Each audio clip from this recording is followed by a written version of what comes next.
All right, today we are diving deep into Practical Female Psychology, a book from the manosphere that's, well, let's just say it's popular and very controversial. Now, we're not here to take sides. Our job is just to break down the core ideas as neutrally as we can using the book's own words and its own framework. So let's get right into it. Right off the bat, the authors hit you with this incredibly bold claim. This quote really sets the tone for the entire book. The whole idea is that the messy, complicated world of relationships can actually be decoded, almost like a math problem. This mindset that there's a formula is the key to understanding everything that follows. So, what's the problem this book is even trying to solve? Well, it claims that the average modern guy is totally misinformed, that he's basically sabotaged before a relationship even gets off the ground. The authors believe that all the mainstream advice is just wrong, and that men haven't been given the right playbook to navigate things. And the book's entire solution, its entire philosophy really, starts right here with this one central idea. It's a conflict that the authors say drives pretty much everything in male-female dynamics. The idea that women sort men into one of two very different categories. And here are those two roles. On one side, you have the lover. He's chosen based on emotion, on that raw physical attraction.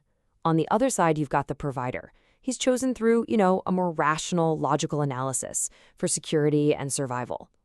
According to the book, which of these two boxes a man lands in determines absolutely everything about the relationship. Now, this quote gets to what the book calls the female basic conflict. It's a real paradox. It argues that a woman needs to lock down a provider for security, but, and this is the kicker, she feels contempt and loses attraction for any man who actually lets himself get maneuvered into that role. This is the central catch-22 the book says men face. Which, of course, leads to the million-dollar question at the heart of the entire book. Is it even possible for one guy to be both? Can you be that exciting, desirable lover and the stable, dependable provider? The book says maybe. It's a conditional yes, but it argues that pulling it off means learning a very, very specific set of rules. Okay, so before we can get into the how-to, we need to understand the what. The book has its own unique language, its own jargon, to describe all these dynamics, and some of it is pretty provocative.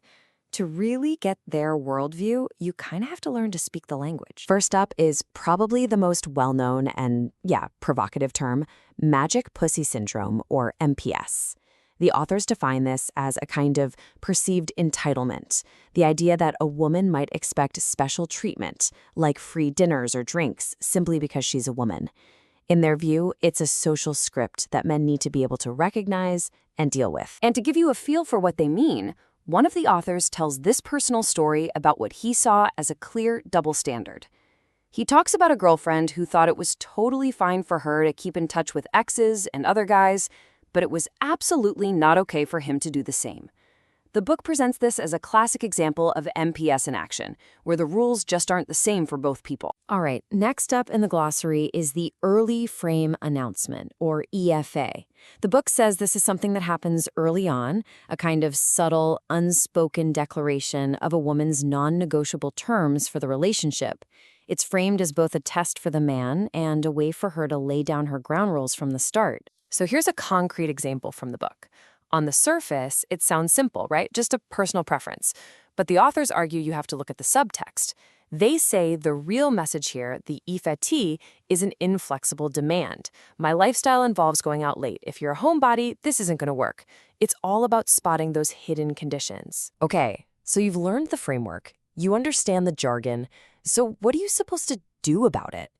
This is where the book shifts from just diagnosing the situation to prescribing solutions.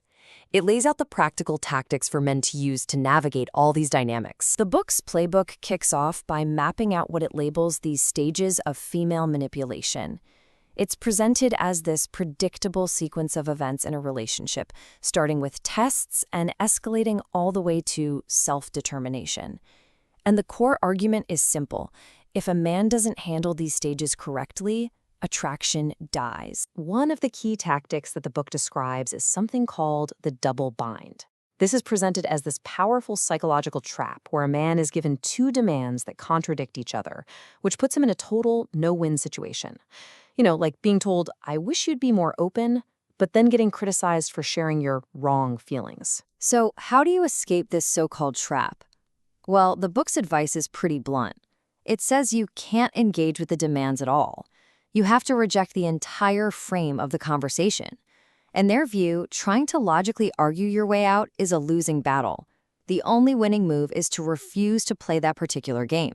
So, all of these concepts, these tactics and terms, they all build up to what the book presents as the single biggest psychological engine driving modern-day sexual frustration.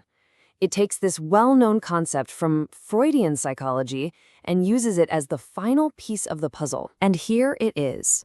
The authors argue that men are socially conditioned to split women into these two mental boxes.